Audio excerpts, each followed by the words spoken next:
Right now, we are taking a look at the ongoing battle for clean air in southeast Louisiana along an 85-mile stretch known as Cancer Alley. The EPA has said for at least 7 years, children who attend an elementary school in the area there are being exposed to unsafe levels of a carcinogen. So why are there no solutions for this toxic air?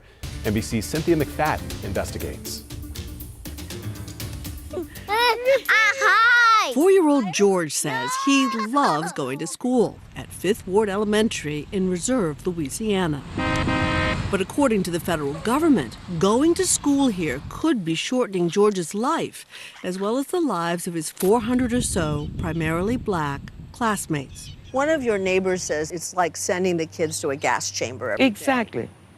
Exactly. 83-year-old Mary Hampton is George's great-grandmother. She lives a few blocks from the school. Her father bought the land, once worked by slaves, giving parcels to his 9 children. He thought he was leaving us a legacy. He actually left us a death sentence. They don't care about us. It's racial. They don't care. Y'all just sit there and inhale and die.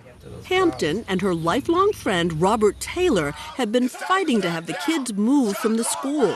And the air quality improved ever since the EPA said 7 years ago that an unsafe level of a likely carcinogen called chloroprene was being emitted from the Denka plant right next door to the school.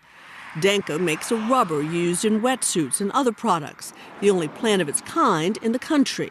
We've been designated a sacrifice zone. I don't understand how they would be allowed to sacrifice the lives of us for anybody's profit. We had the highest cancer risk. EPA informed us of that in 2017. The highest cancer risk in the country. In the country. What was your reaction to that? I was floored. Though Denka says they've reduced emissions by 85%, air monitors near the school often register at levels far exceeding the recommended 0.2 level, as we saw when we visited with environmental scientist Wilma Subra. What's the result? Higher than 0.2 chloroprene concentration. How much higher? I mean, sometimes I know it varies depending on wind Right. and how much the plant is manufacturing, but I mean, what's the extreme? I've calculated it here 10 times, 20 times, 50 times. The acceptable level. Acceptable level, yes.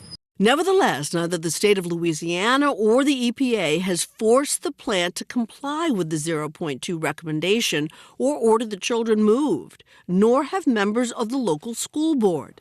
Patrick Sanders, the recently retired head of the school board, who's a local mortician, grew up right next to the plant.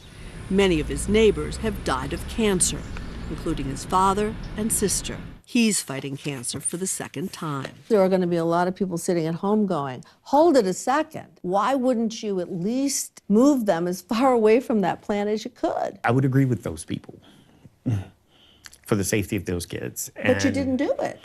No, I didn't. Why? I didn't. I didn't. I was one member of 11. It takes a majority of the school board But to make did you this decision. stand up and say, this is wrong, we've got to fix it? No, I didn't. Why not? There's not a reason as to why not that I can definitively give you. Did I stand up and beat on the table? No. Do you wish you had? Looking back, yes. But a glimmer of hope just as we're packing up to leave.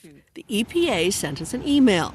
They decided to file a lawsuit in federal court to require Denka to Significantly reduce hazardous chloroprene emissions from its neoprene manufacturing facility. Yes, we won. That's what we're fighting for. Oh, my God. But Robert Taylor is not so sure this will change anything. An emergency order, you're worried, isn't going to do anything. No, not while they're still operating. You're saying shut them down. You shut them. This should have been done years ago. Shut them down for George and all the other people here who just want to breathe clean air. That was Cynthia McFadden reporting. The EPA has not shut the plant down, though they tell NBC News the community is a priority and they will soon take additional actions. Denka still maintains it is not breaking any laws.